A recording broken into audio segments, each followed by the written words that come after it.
Hello and welcome to Nale Yoga, the podcast with Yoga Nidra journeys for deep rest and more. I'm Ruthie Eisenberg, and I'm so excited to welcome a very special guest to our show today.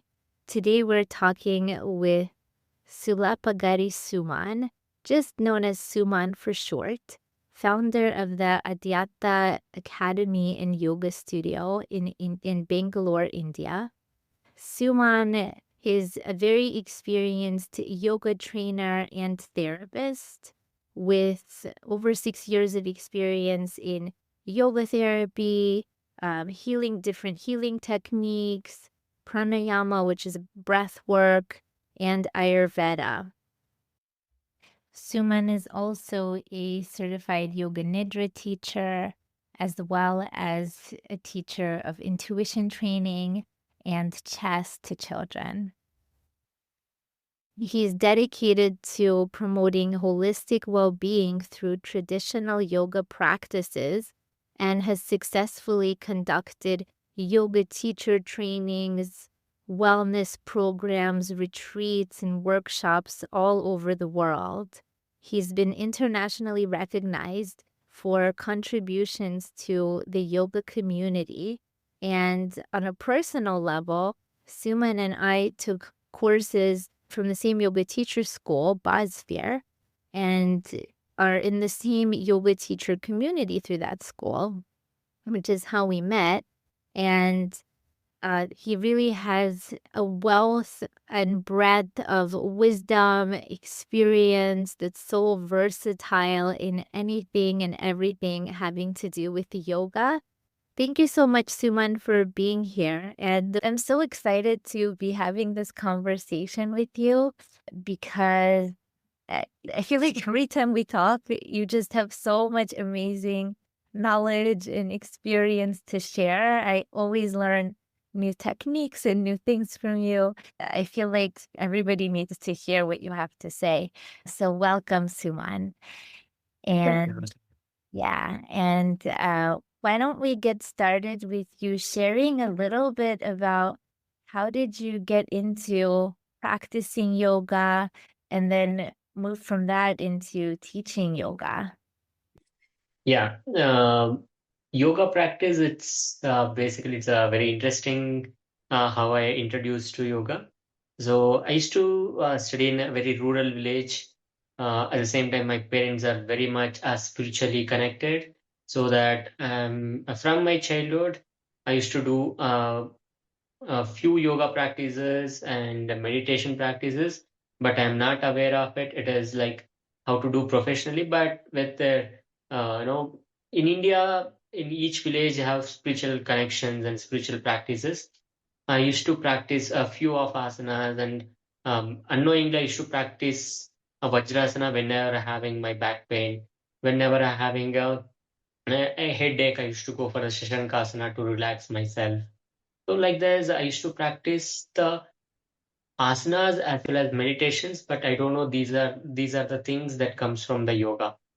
Okay. Then later, when I come to my higher education, I used to come to town because it's a very rural village. So when I comes to the town, there I met one of my friend. So he used to practice yoga regularly.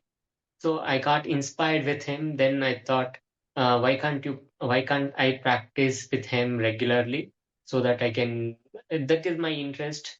So along with that, I got a chance to learn that. So I started learning yoga when I am 12 years or 13 years when I am. Okay. I don't have any intention that I can be a yoga teacher and like that, but I love to do yoga.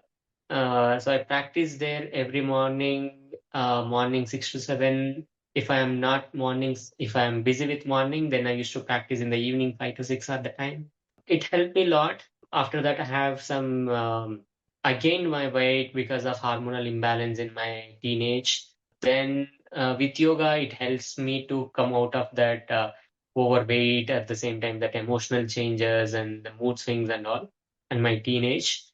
Then I came to my higher education where my degree and post graduation thing. So here I accidentally my tenant, my owner, um, he's running a yoga institute. Okay, so with that, I used to practice yoga in the morning 6 to 7. After 1 year, he saw the interest in me. Then he gave me a chance to handle the session where I am attending. Morning 6 to 7, I used to attend the yoga session.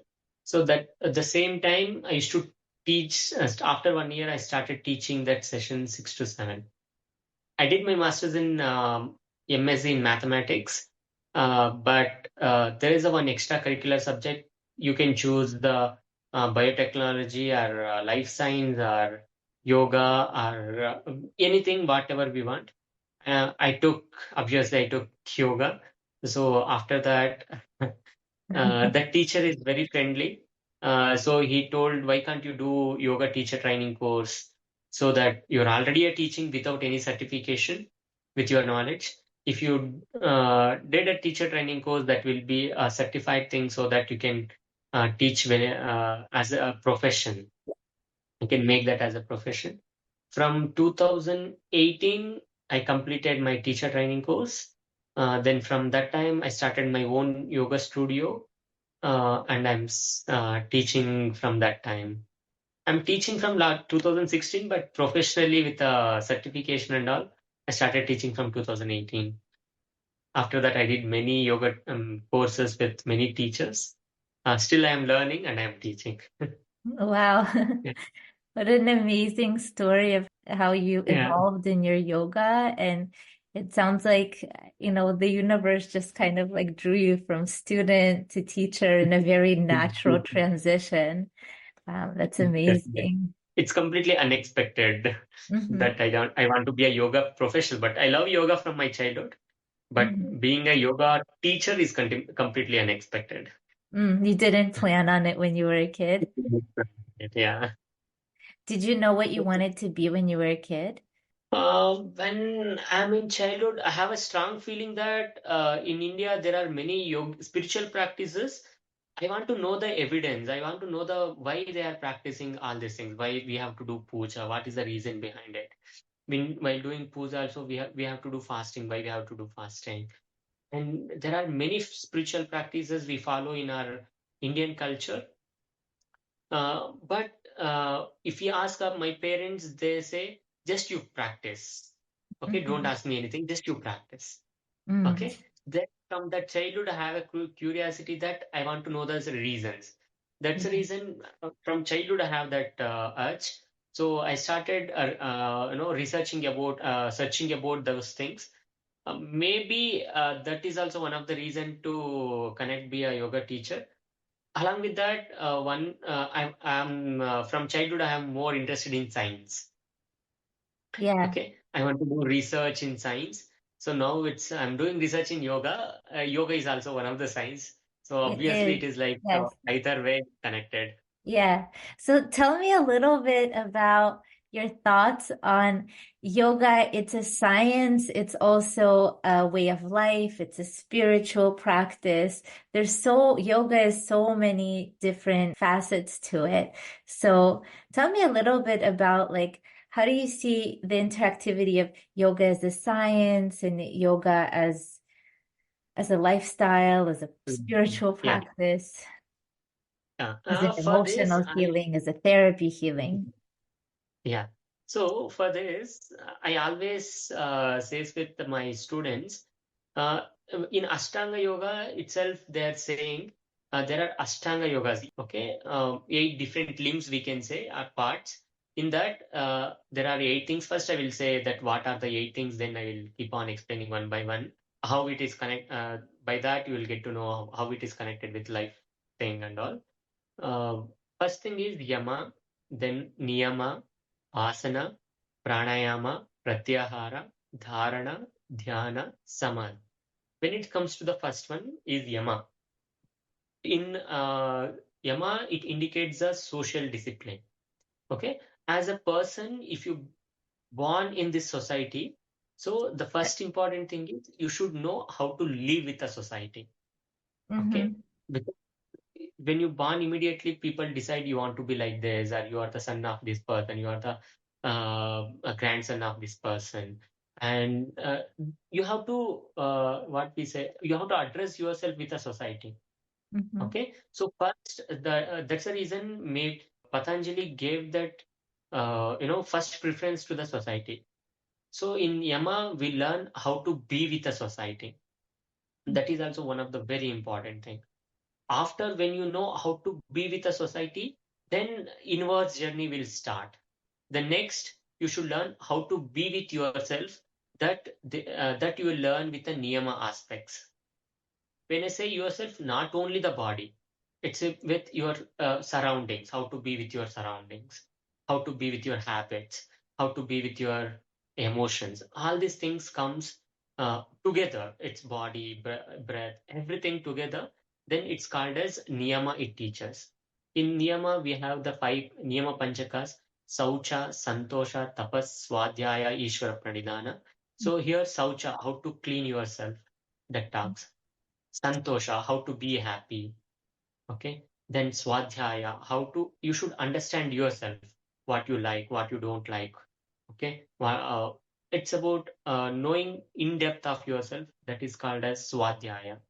Okay. Ishvara Pranidhana. And whatever you achieve, you should be surrendered to your that higher one. It may be your teacher, it may be your God, it may be anyone in your life, but you should surrender. You should not have a ego that I am great, I know everything. So you know everything, but still you should have that gratitude that is with God or the teacher. Okay, that is this niyama panchakas. And one more thing is tapas. Here, how you have to dedicate yourself, how you have to work on yourself. That teaches a tapas. Okay, these are the comes under the Niyama Panchakas. So in the first one, we learned how to be with a society. Then second one, how to be with yourself. Then Patanjali didn't stop there. He's going even more deeper. Okay, so that is called as asana. It is more famous in yoga world. Mm-hmm. Asana. Okay, so that asana teaches. It's not just building the body. It teaches how to be with your body. It teaches, first one teaches how to be with a society. Second one teaches how to be with yourself, complete what you are. Then third one, it's even more going deeper, how to be with your self. Means how to be with your body, physical body. We say Annamaya Koshan.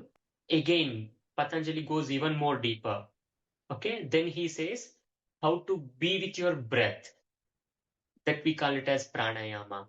You know, again, it's a huge science. Yeah, if you want to talk about one aspect, it takes hours together. Okay, I'm giving you a brief introduction. So how to be with your breath, that teaches the pranayama. Then pratyahara, it about how to be with your sensory organs. Okay, we are always connected with the sensory organs. That leads to distraction, that leads to trouble. So, Pratyahara teaches how to be with your sensory organs. So, that is the fifth one.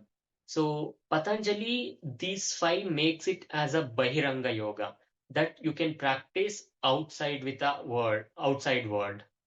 Next, remaining three are that more personal and that goes even more deeper level of yourself.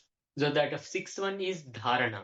Dharana is more focused, more disciplined and focused towards your goal, whatever it is. It may be your spiritual sadhana, it may be self, it may be that in Indian say we say moksha, okay, connecting with a higher soul.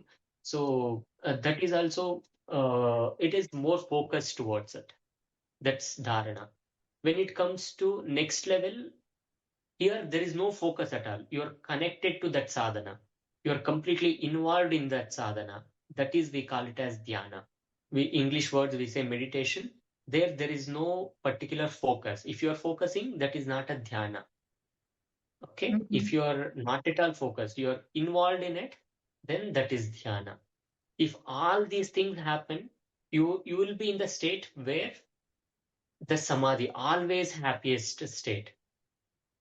Nobody will disturb you, nobody will distract you. You will be in the state where complete happiness, no physical problems, mental problems, no other problems will make you away from that your consciousness. So in samadhi, you will be in the complete aware of your consciousness. At the same time, you will be completely happy. See, all these things talks about how to lead your life happy. Okay, that ultimate goal of yoga is to be happy and contentment. And that is the goal of yoga. It's not about any particular religion or not particular person or not particular gender, nothing. It's about making a person completely happy, okay, and with complete awareness. This is what the goal of yoga. So I love to be follow this path. Wow. Beautiful. Hmm. Wow. Okay, you just shared so much. I feel like we can go in so many directions here. Let's just back up a little bit. To the beginning. I love how you're talking about the Patanjali's Yoga Sutras as a way of really organizing the way that we can think about yoga and experience it in such a well-rounded way that really includes all the aspects of our life, starting from the most external world, our environment, how we relate in the society with others, and going through these layers to the innermost, internal, deepest parts of ourselves and our soul. What a beautiful system to organize the human experience. Definitely. Um, Okay. If it comes yeah. to Patanjali, Mhm, he not about, in yoga, in Indian sciences, especially mhm, we say in spiritual science or Sanatana Dharma, we say in Indian culture. So here we not never give importance for any particular religion or mhm, particular person or particular gender. So that complete the Sanatana Dharma, it's focused only on evaluating your consciousness. Okay, mhm, all spiritual sciences are especially this yoga. It's more about being above your mind, not working with your mind. You should be above the mind level. mhm. It's all practices for that. Yes, yes. And the purpose of that is, like you said, to be happy and also to show up as present in our daily life and kind of circle back to these eight limbs. They kind of go in a circle. We circle back to why is this important so that we can also show up as our best selves in the society as well. Yeah, Um, Let me ask you, so while we're on the topic, let me ask you a little bit about, you're saying that yoga, it's universal, it's not limited to any like one religion or gender or culture. And that's one of the things I just love about yoga is that it's so accessible and it's so adaptable to different cultures. I know that I'm coming from the Jewish tradition, as you know, and in my culture, sometimes there's a little bit of confusion about yoga. Um, we're coming from a monotheistic tradition, and my understanding is that Hinduism, it's also there's a belief in one ultimate God. It's all at its root, it's monotheistic, and I think this is something that gets lost sometimes, and people get kind of confused, and uh, so I'm just curious if you could speak to that a little bit, and um, yeah, yeah. I got it. So that what makes it, so our Indian culture, mainly from the beginning, from where Vedas period, and from that period, Mhm, no one said that you have to pray this card or that card or like this. So after this transitions of ages and person to person, that knowledge, then they're giving the particular name or particular religion or that thing that goes to the another level.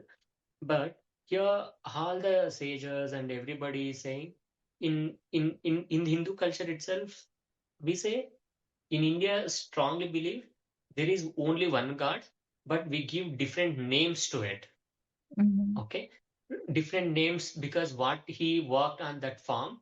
So we are giving the name to it. So if you are taking one particular god and like we are doing puja and doing praying him because of that qualities.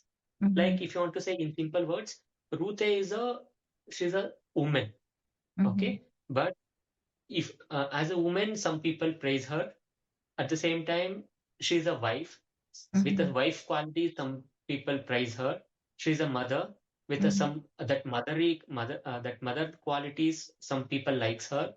Some Mhm. she's a yoga teacher. With that Mhm. that quality, some people likes her. At the same time, she's a psychologist. With that quality, some people likes her. Mhm. So finally, she's a woman and she's just one person. That's it. Mhm. But Yeah. we are seeing her in a five different roles with a five different names. Okay, Mhm. so some unknown person, she don't know, he don't know your name, then he called as a woman. Mhm. Okay, then as a wife, your husband called with one pit name. So that is the way he see you in that direction, Mhm. and your kids is see you as a mother, not as Mhm. some other forms. The way your husband see you, the way the Mhm. outer person see you, so you're completely different for that person. Mhm. Okay, the same way yoga practitioner will see you as a teacher. They don't see as these three things.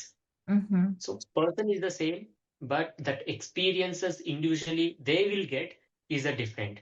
What Mhm. they like, they will approach that way.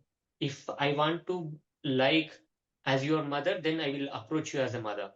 If I Mhm. like you as a teacher, then I'll approach you. Oh, I like your qualities as a teacher. So I Mhm. will start praising you. I've started following you as a yoga teacher, what you follow the path. No, I will follow that path. The same way it is yoga, this spirituality in India is going. Okay. Then it comes to if it is not, we should not see as I explained already, there are eight different limbs are talking only about your personality. It's not about your, there is nothing about the spirituality as religion thing here. Mhm. Okay, it's all about working with individual body. At the same time, in India, we say yogic science is body science. Mhm. Okay, it's about body, physical, mental, all the levels of body. How to evolve from this body consciousness to higher consciousness. It's Mhm. only talk about that. Mhm. Then, when it comes to the names of the asanas, that asanas we should not see in terms of that just the name. We have to go that what scientifically you will get the benefit. If you're eating if you're eating a food in India, we say rice, and in your language you say something that word. Here word is not important. That Mhm. food what giving you a result is important. Mhm. So asana's benefit is important, or that name is important for you. Mhm. Okay, Yes. that name itself is not giving you any results.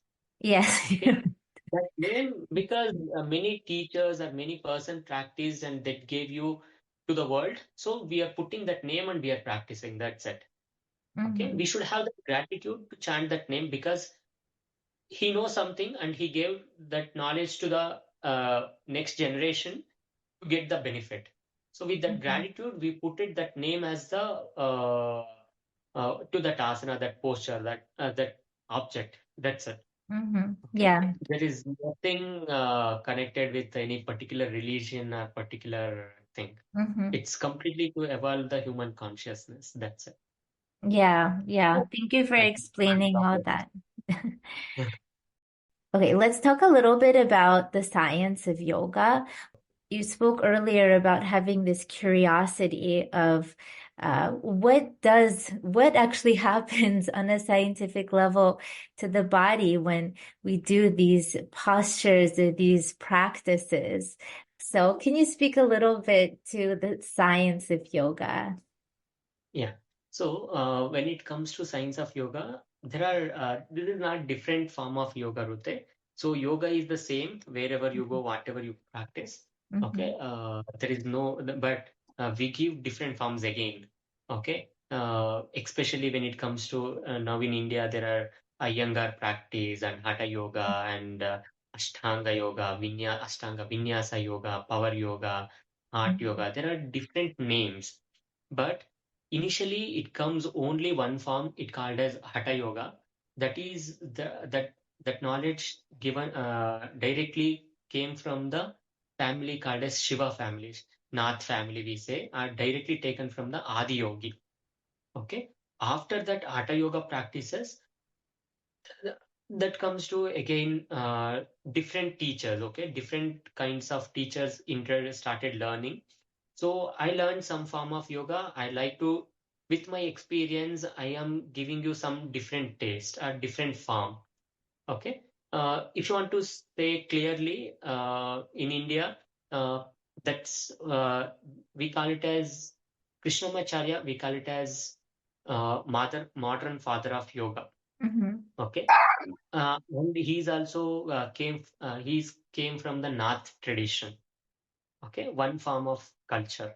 Okay, Hatha Yoga is it come from the Nath tradition only. Okay, Natha Muni tradition, and now Krishnamacharya, what he did, he's yoga is not about a group practice. It's always personal practice. Okay, Krishnamacharya strongly believes that. So he started teaching yoga to personally for each individual. Okay, in that mainly he have four students to name it. Okay, so one is her name is Devi Lakshmi. I'm not wrong. Okay, okay. She personally came to India and started learning with Krishnamacharya at 1880s. Okay, I'm not particular about the year, which year she came to India. Okay, she started learning, and Krishnamacharya started teaching only women-related things. What type of practices women should practice in yoga? Mm. Okay, like personally, what like women's what type of problems they will face, women's what type of emotional problems they will face, physical problems what they will face, and depends on what type of works women's will do. Okay, for that what type of strength they needed. Related all these things, Krishnamacharya started teaching to that lady. Okay, so she, with her experience, with that teaching, she specialized in that form. So we call it as women yoga. Mm-hmm. Okay, then again that it transformed to one more person, Krishnamacharya's wife's brother. His name is BKS Iyengar. Mm-hmm. Okay? BKS Iyengar. That person have a little bit physical issues as well as the mental issues, like some physical problems in his body. So Krishnamacharya used to teach one form of yoga that is called as therapeutic, using the props and the bricks used to practice yoga. With that, used to get more health benefits and asana perfection, alignment of the body used to get it. So that form is transformed into Iyengar form of yoga. Then the third thing, one more that boy, he came and started learning with Krishnamacharya. He's called as Desikachar. He's a young boy, the 12 years old. Uh, Krishnamacharya is little bit adult, so he needs therapeutic aspect. But this boy, he don't want more therapeutic and that kind of thing. He needs to enjoy the form of yoga. He needs more enjoyable. Like you can see that kids are more active, more Yeah. jumping, more more doing flexible bending that side, this side, doing that form, this form, all these things. So all these things he needs that type of yoga needs for the young kids and the adults, especially for the young kids, teenagers and the kids. That form of yoga is called as Vinyasa yoga. In Vinyasa yoga, there will be more fast movements will be there. That helps to improve energy in your, that higher energy which will be there. They're more active kids. That helps to maintain that energy. At the same time, that helps to build the strength in the kids. Mm-hmm. Okay, so yoga is the same. Okay, Krishnamacharya didn't learn all these forms of yoga. He learned one form of yoga, then he specially started teaching one particular category. So for the women, they started women form of yoga. For the kids, they started vinyasa. For the therapy purpose, they started teaching Iyengar style yoga. Then after a few days or few centuries, people need more for the weight loss, more for the looks, young, more form strength and all. Then they converted the same form of yoga with a mix of these two. They created the power yoga. Mm-hmm. Then after power yoga, then again few people interested, they closed the doors with a closed surface, closed environment. They started teaching yoga. That's become heart yoga. Mm-hmm. Okay, that yoga is the same, but depends on their needs. What their needs are there to fulfill that, they started their own way of practice. That's become more popular. When it's become more popular, that is one form of yoga. Now it comes to the science of yoga. Okay, so what's happening in many religious things, they neglected yoga just because that is religious thing.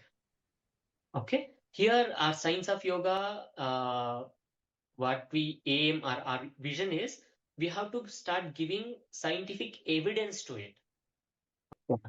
So when it comes to the science of yoga, so the science of yoga is first introduced by my teacher, Dr. Rashekar Reddy. Uh, he's basically a neurosurgeon. He did his master's in USA. Later, he came back to India and he started practicing his medical practice in Bangalore, India. Later, he got more interest in doing research. Then he started loving yoga. It's both together. Uh, he did first research on diabetes in 1980s. At that time in India, there is only 1% diabetic people were there. Okay. Yeah. Then many people opposed him. There is no use of doing this research on these people and all. Now it's become more than 30 to 40% people are suffering from diabetes in India Yes. in just 40 to 50 years. And with that research, he introduced called as HbA1c. You may check that HbA1c, what we say, that standard, it comes with his research. Okay. Mm-hmm. Then later that with his curiosity, he did more than 19 researches on yoga and medical science. Mm-hmm. Along with that, many doctors in the world, they started working on this research with asana and the pranayama and kriyas in yogic sciences, what they gave the practices, that practices what impacts gives on human system, that they Mm-hmm. started researching. After that, with that all this knowledge he collected, one doctor did, one neuro doctor, otherwise one physician, or some doctors individually they did research. But my doctor, Dr. Rashekar Reddy, he Mm-hmm. collected all those research papers. Mm-hmm. Okay, he collected all those research papers and he started reading, and again like how Patanjali did, there are different forms of thing. Then he collected and give one form of yoga. Okay, this is what like this. The same way, Dr. Rashekar Reddy, he collected all those research papers from all over the world. Then he made it one particular syllabus. Mm-hmm. Here, he started explaining, especially if you want to say few myths are there in Indian in yoga. Okay, that myths that's not given from the text, that of because of one teacher to one teacher conversation, one person to one person conversation without any proper knowledge, that misleaded. How, what type of things misleaded? We say Surya and Chandra. Right side our Surya is there, left side is Chandra. Otherwise, Mm-hmm. Ida Pingal. Right. So we say if you practice right side inhale, exhale, our body temperature will increase in Mm-hmm. yoga shastra. In yoga, in the present generation, people are saying. Mm-hmm. But according to science, if it is 1% of heat increases in your system, that leads to big damage in your system. Okay. Mm-hmm. At the same time, Chandra, if you do 1% a cool, temperatures drops down with a left inhale and exhale. If temperature drops down, that leads to a death. Okay. Okay. So then what happens? Then yoga is wrong? No, yoga is 100% right. But the way started explaining after later, when it is written by Patanjali, that is right. Okay, when that is written by uh, later Krishnamacharya, that is right. But teacher to teacher, it is transporting. I said something to Rute. Rute understands in one way, then she will explain in another way. So Mm-hmm. another person will come to that prospect, then he will understand what the Rute said, then he will understand in different, then he will start explaining in his own way. Mm-hmm. So after that 4 to 5 generations, what happens? So I said something. By end of that fifth generation, the topic is the same, but the way they explained it, the way they took it, that becomes completely different. Mm-hmm. Mm-hmm. Okay. So in maybe in that century, that 5,000 years back, that they don't know the terminologies what we are using. Okay. Mm-hmm. So they kept it the symptoms that what behave sun is there in our body, what symptoms that comes, they kept it. What moon do, that they kept it the name. But we have to understand in the present world condition what we have to call, how it Mm-hmm. works with the Indian science, means Mm-hmm. body science. So Mm-hmm. that terminology he started giving. That Surya Mm-hmm. is right. What happens in our body? That he started explaining with science of yoga.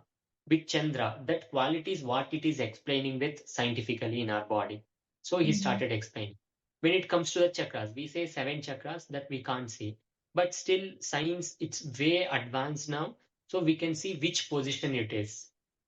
Okay, in our body, which particular part the chakras are there. That in the chakras, what exactly it's happening in our system. How Okay, do we all see these. that? How do we see So that with chakras, the yeah, science of yoga? Like what, science, like, yeah, correct. like what methods do they have to know, to be able to see where the chakras are, how they're spinning, what their position is? Okay, when it comes to this topic, uh, chakras, what we feel is when we say chakras, it means it's about circle. Okay, it will move like that. We understand. But according to our science, okay, chakras, there is no that wheeling, tinkling is not there. Okay, Mm-hmm. but there is a something that where more all your channels are connected. Okay, all your nervous systems, many nerves are connected on that part. So that energy gives you in different form. So there will be a different symbols are there, not exactly what we are see that wheel shape. It is not there. Mm-hmm. Okay, I told you, no, nowhere they mentioned this should be like this in the ancient text. Recently, they started like 100 years, 200 years before back, they started writing like this type of is there, this type of is there to make them understand. Mm-hmm. Okay, so like if is a first standard student comes, I can't explain the science. This is what the science, this is what the nerves it is. I can't explain all those things. To make him understand that first standard student, I'm making go to that is like a wheel structure. It will be there. So we are going to means the teacher started explaining like that. So that first standard student, what they understand, oh, this is what chakra. Then he started teaching in his own way. Mm-hmm. So it becomes what we say that diluted, and it becomes like that. That science Yes, is that yes, yogic science is the same, yeah. but the explanations which becomes wrong, and the interpretations becomes wrong. Yeah, that's right. It's like That's we it. have like the symbol for drawing a heart is like this, Huh. and Yes. that's not Yeah, how an it's very actual easy. anatomical heart Correct. looks. Correct. So when you're talking about the chakras and the symbols that are used to represent them, uh, it makes me think of like we have these little, uh, very stylized, very simplified images, but they're just symbols. They're not necessarily the anatomically correct representations how these of how these energies appear in the body. And what you're saying about like, oh, this is where there's more nerve ending connections, um, that makes a lot of sense to me, that there would be more of an energetic force in those areas. Definitely. The energetic force are everywhere is there in all the nerves, Yeah, and you can see that different chakras have different colors physically also. yeah. Okay, in your body there are different 36 different colors are there. Not in body, in your brain.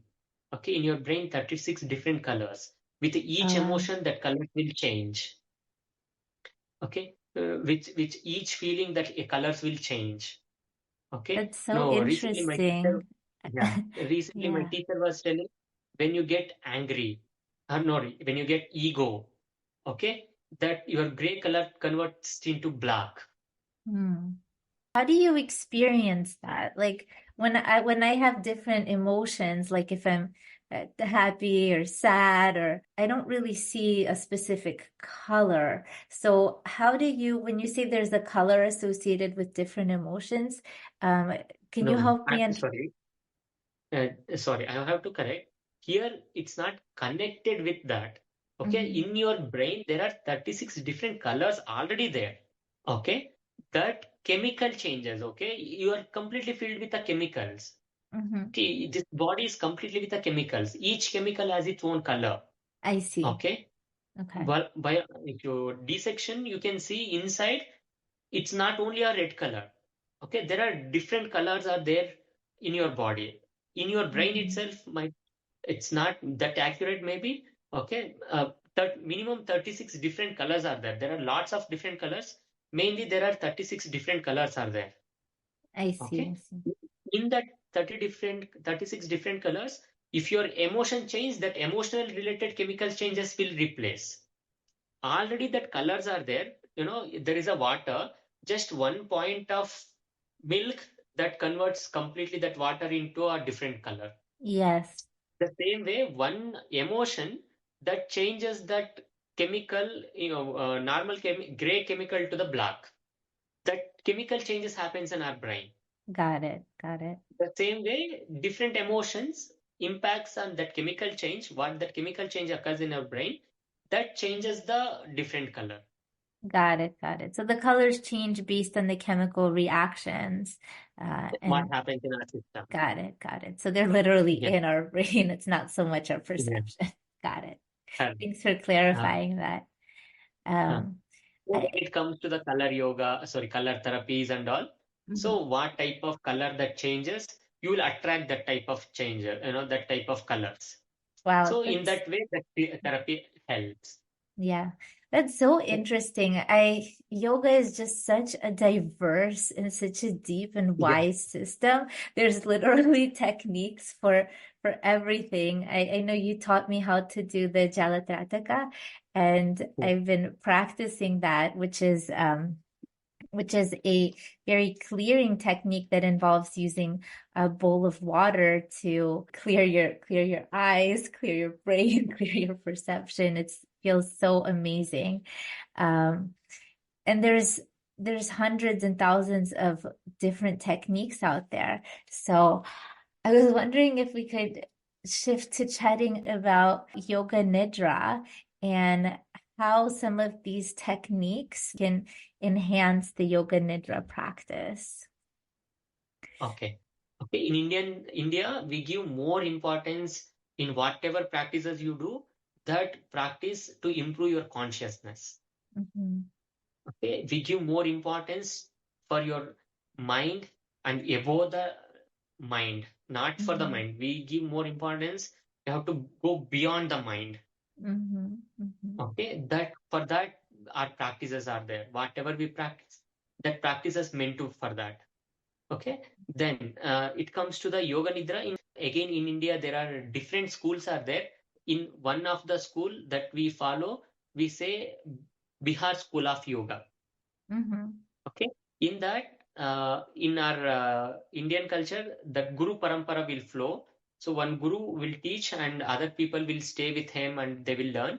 In the same time, in Bihar School of Yoga, Swami Satyananda Saraswati mhm, joined at the age of 4 because mhm, their parents they can't take care of the kids, so he dropped to that ashram. So ashrama is there where any people then come and they can stay, they can learn, they can have food, and they can lead their life. Parents they don't have money, they can't take care of their childrens. They will take, then they will drop it in that ashram, they will mhm, go. So that mhm, ashram will take care of that kid, food, that kid education, that kid all the things, clothes, everything. So Shivananda Saraswati joined at the age of 4. Then he start sleeping in, he's staying there. In that ashram, people are learning Vedas, Upanishads, and all the sciences and all those things practices. He's a kid, so he used to sleep for the long hours. But still, after few years, like 1 year or 2 years practice, used to chant all the slokas, all those things. Then the teacher came and asked, "How you know all those things? Okay, you are used to sleep more, no? You are a kid, used to sleep. We didn't teach you anything. Then how you know all these things?" Then he started in the sleep. I used to listen all those things. So his body is in rest, but his mind is completely aware. Okay, in that awareness state, whatever you give instructions to your mind, that will store for longer time.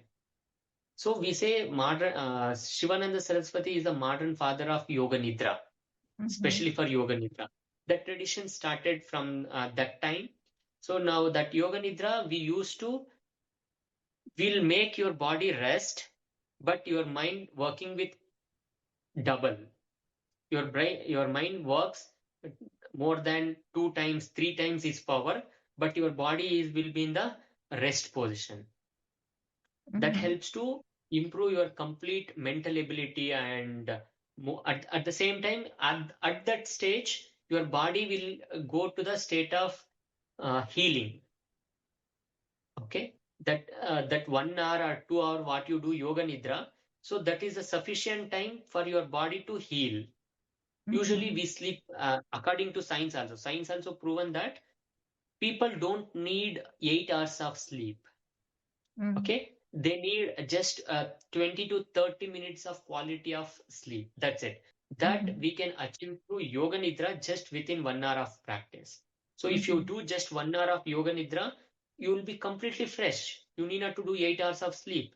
So that's the way in many people, the yogis, they just do 1 hour of yoga nidra, remaining time they will be busy with their yoga practice.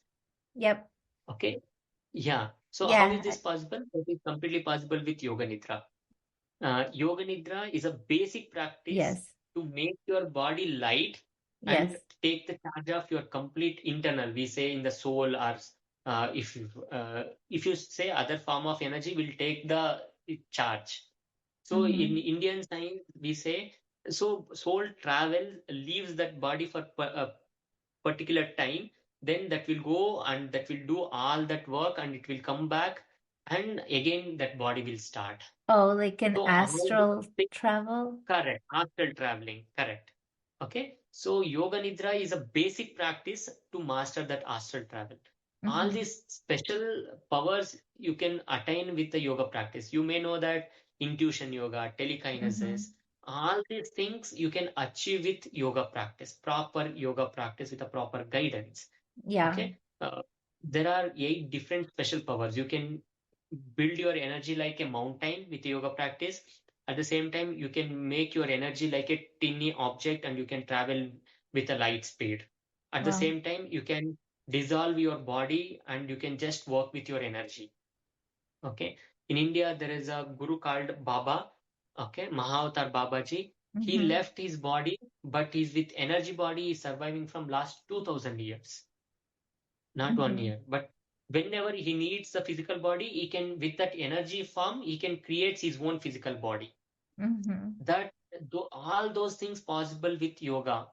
Okay, for all those things, yoga nidra is a basic practice, like ABCD, how we learn in the language. The same way, yoga nidra helps to attain all those things. Yeah. This is the yoga nidra brief. Yeah. Yes, yes, yes. And I remember reading in the book that he also says that Yoga Nidra, you have to be in this window between not too little consciousness and not too much consciousness. So if you're already doing you're getting into like a very heavily altered state of consciousness, then you're going beyond that window of Yoga Nidra. That Yoga Nidra is really staying in that threshold between wakefulness and sleep, but you're not crossing over from one, you're not really crossing over into one domain or the other too like too much, you know? Yeah, and that's Yeah. true. So Mm. yeah, so that's interesting. Um yeah, wow. Okay. I know our meeting is gonna be over again in 10 minutes, so I guess we've been talking for a really long time. And I it feels just, like such a I'm short time. Yeah, my friends always says, okay, if I'm start talking about yoga, I can talk hours together and days together I because know. it's a huge subject. It's a I huge subject. know. Yes. Still now we talked more than 1.5 hours, but still we didn't even cover one particular part. Okay, my teacher says always in science of yoga, he did many researchers, many people Yeah. did research, but he says we didn't even cover 0.1% of yoga. Yes, to Okay, drop in a yoga is bucket. a huge subject. Yoga is a huge subject. Yes. Okay, where again he says with his experience, 50 to 60 years of 40 years of medical experience as a neurosurgeon, he says all the medical streams in the world you have 286 different medical streams you have. Okay, but with only with yoga you can cover all those things 283, not remaining three. Okay, why not you can't cover with yoga? Because emergencies you can't do anything with yoga. Hmm. Okay, with the emergencies you need medical guidance. At the same time pediatric things, because kids can't do anything, kid can't do anything, so we can't do anything with yoga. At the same time, one is internal damages, emergencies. Okay, Yeah. emergency as and surgeries. If you want to do surgeries, those things you can't do anything with yoga except these three. You name it, everything you can cure with yoga. As a therapy also you can use. Okay, is not only for a physical, for the mental, higher consciousness, anything you take it, we can cover all those things with a yoga practice. So yoga Yeah. is always special, and it's not connected with any particular religion. It's a body science. Who are having a body, they can use the yoga practice to go beyond the body and beyond the mind. Yes, and isn't that unconscious realm where the healing really happens? Yeah. Yeah. If there's one thing that would be super helpful for people to know and maybe take away and be able to practice, does anything come to mind for you? Yeah. Like if somebody's So like, I don't even know where to start. I've never done yoga, or I do yoga sometimes. I watch videos, but I don't really know what I'm doing. What advice would you give them? What would be like one thing or one skill that they might benefit from so practicing? Yeah, one simple practice. No, in a present condition, people are more emotionally imbalanced and Hmm. more I know. problems are psychosomatic problems. Hmm. Okay, I see that so all the for time. all those things, breath is a very good answer. Hmm. Okay, so you need not to do holding. If you don't know anything, that's completely fine. So in yoga, we practice anuloma viloma. Hmm. Okay, anuloma, that words means inhaling, viloma means exhaling. So everybody do inhale and exhale every time, but if close your eyes with a complete awareness, with a complete consciousness about your breath, if you do, your breath becomes deepen. Just you close your eyes and just absorb your breath in, breath out. Automatically, your breath becomes deeper. Okay, automatically, you need not to do anything. Hmm. Okay, just close your eyes. Your everybody will do breathe in, breathe out. Okay, without that you can't survive. Just what you have to do, just close your eyes and absorb your breathe in and breathe out. Whatever that breathe in, breathe out you're doing, just absorb. Automatically, you can notice that your breathe in and breathe out both are becoming deeper. Noticing that happening now as you were talking, I had my eyes closed and I was observing my breathing, and yeah, the exhales get longer, the inhales get deeper, and It's Mm. amazing how something that's so simple, that doesn't Main, require much specialized techniques, can be such a especially good for that, starting point. especially this breathing helps them to Hmm. calm, Yeah. relax. Okay, that reduces their stress levels, Hmm. their anxiety levels. Okay, so this is a very simple practice. At the same time, if this practice by the kids, that helps to reduce their hyperactivity as well.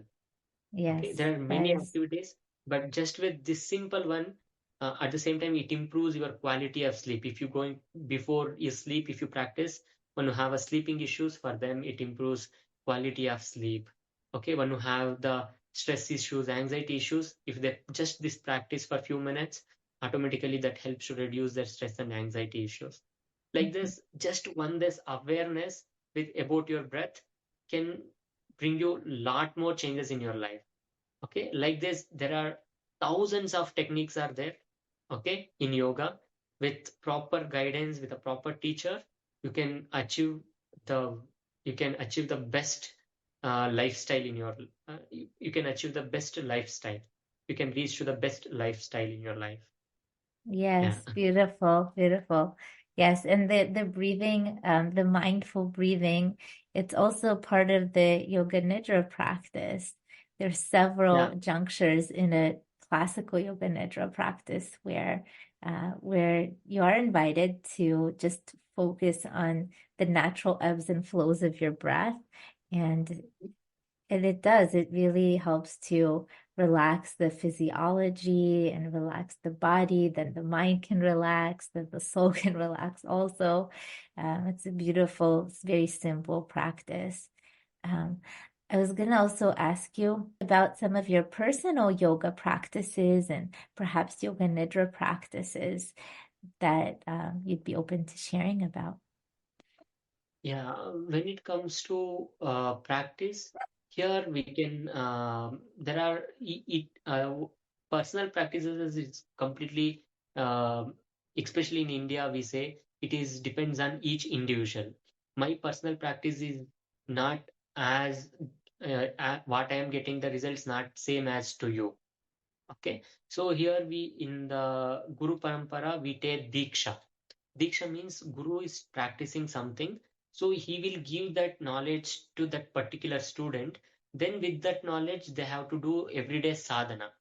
Okay, so while chanting Guru, they can give you a different form of Diksha. So, in the form of mantra, also, we'll get one mantra with that chanting that mantra you are doing meditation is also one of the sadhana. So, again, where I am learning the therapies and science of yoga, especially in science of yoga. Here, my teacher taught me few exercises. You know, we practice the same asanas. Okay, there is no nothing different in Sarvangasana, nothing different in Padahastasana. But before going to that asana, how we have to strengthen that connected muscles. That I will practice every day. That one I will choose one asana and connect it to that muscles and the tendons which is connected, so I will work on that tendons and that muscles so that I will strengthen first, then I will go to the asana practice. At the same time, when I practice asana, I don't practice the pranayama. Okay, once you practice the pranayama, that effect it will be there till 42 hours. It's proven by science. Okay, once you practice pranayama, you need not to practice for next 42 hours. But Oh, if you wow. practice effectively and proper way, so if you practice pranayama in an effective way, next 42 hours you need not to practice any pranayama again, Oh, because that pranayama. pranayama, that energy effects that it will be Got there it. like that. So pranayama is only, you only need to do it once every 42 hours, but I mean, obviously it's okay to do it The more same than way, that, at same least. asanas also. Got Okay, it. and if you practice the kriyas, you need not to practice one more than 7 days. That kriyas impacts on your body more than 7 days. Once you practice the kriya, if you're a healthy person, you need not to practice again for that next 7 days, Got because it. that Got seven it. days impact that it will be there in your body.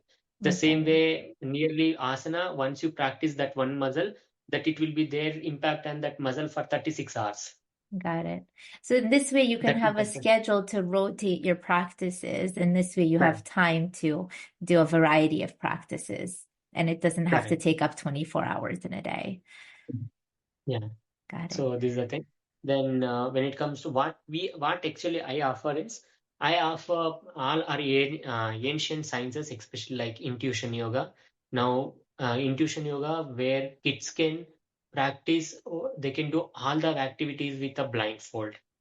Okay, Mm-hmm. so whatever you name it, they will read, they will write, they will play chess, they will solve the puzzles. You name it, they will do with a blindfold. At the same time, that intuition yoga helps in academics as well. I've seen many students, their academics, their studies, their focus levels increased, their visualization powers will be increased, their decision making will increase. Like that, if I keep on saying, there are many benefits. Along with that, spiritual benefits are there. If it comes to emotional benefits, especially this intuition yoga helps to understand the emotions. Okay, it's not about the thoughts, it's about emotions. What kind of emotions other person is carrying about yourself. All those things that helps, especially when women presently there are many problems suffering with a girl child and all. So that girl child, if this learns, uh, the girl child can understand what emotions behind that person. If I am Mm-hmm. that girl is interacting with a person, so if she knows the intuition, she can easily understand what kind of emotions he is carrying. Mm-hmm. So that helps to be aware. Okay, Mm-hmm. at the same time, that helps to, if you are doing a business, that helps to what kind of emotions they're going through, then what solution I can give to that person. Mm-hmm. So intuition helps all the way. It helps for the students, it helps for the parents to understand the students, and it helps for the business person how to improve their business. So intuition yoga that helps. At the same time, I teach Yoga Nidra as well. Okay, I did teacher training in Yoga Nidra. At the same time, I take yoga teacher training classes for the people who want to be a yoga trainer. So along with that, now I am learning science of yoga, that giving scientific evidence for the each practice and how according to science what you have to practice. So this yoga science of yoga also I will teach. So along with the telekinesis, now I am started teaching now. So telekinesis nothing but with a thought, your thought have a power. Okay, with your thought you can move the objects. That is also I'm learning now. So at the same time, I have a technique to teach also, Yeah. especially when you're filled with more disturbed or anxious or more stressful, you can't do all those things. Again, that yoga helps for that. Okay, to make you calm. At the same time, your energy flows in one object, one Mm-hmm. straight line. Mm-hmm. Your energy is spreading all over the way so that you can't do one particular thing. Okay, Yeah. so if you're focused Makes on sense. one thing, then your energy is channelized, then you can do wonders. Yeah. So that is what Amazing. telekinesis is. You're Got it. making that your complete energy to bring into one point. Got So it. that Got it. energy helps to move the objects. Wow, that's Okay. Yeah. amazing. You're learning so many things and you're teaching so many Yeah. things. Wow. And I have to say also that so my son, he started doing some intuition training with you, and Yeah. it was just so cool to see yesterday how like he was wearing this blindfold, and in the beginning, he was kind of all over the place, but then at some point, like he really, once he started concentrating, he was able to identify the correct colors of the little squares without seeing them while blindfolded. And I think he got like almost all of them right. And I was like, Yeah. oh, wow, this is really working. It's so cool. So there's something here that is effective. And if you guys are interested in learning from Suman in all of these different areas that he teaches, how can people contact you if they're interested in learning from you? So I have my official website, Aadhyantha Academy. They can contact through that. Otherwise, you can go through aadhyantha@gmail.com. Mhm. So you can Aadhyantha Academy gmail.com. Otherwise, they can contact my WhatsApp number, that 9491. 78580 9. All these three ways. I have my Instagram page. So where again Aadyantha Academy Instagram page, you can reach out that page as well. Amazing. And all of this information is also found in the show notes. Yeah. Okay. Thank you so much, Suman. It's been really such a treat talking with you and learning from you. And I just think you have so much amazing wisdom and experience to share. And yeah, and I hope we can continue the conversation a different day. Yeah, definitely. And today's topic, and thank you for this opportunity and to share my knowledge. I'm always happy to share my knowledge. Mhm. And my teachers always say that when you're holding your knowledge, you can't grow. Okay. Mm, So when you started sharing your knowledge, okay, you can gain more knowledge. If you mm, want to, if you mhm, want to learn more knowledge, then you should clean what you have already. You should share mm, it out what you have already.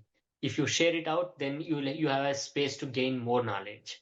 So I'm mm. always eager to share my knowledge, whatever I know. So I will make myself free so that I can receive some more extra knowledge from that divine. Oh, Okay, so this is beautiful. my principle. Okay, Yes, what so a beautiful, very happy to yeah, uh, wow. What a beautiful closing.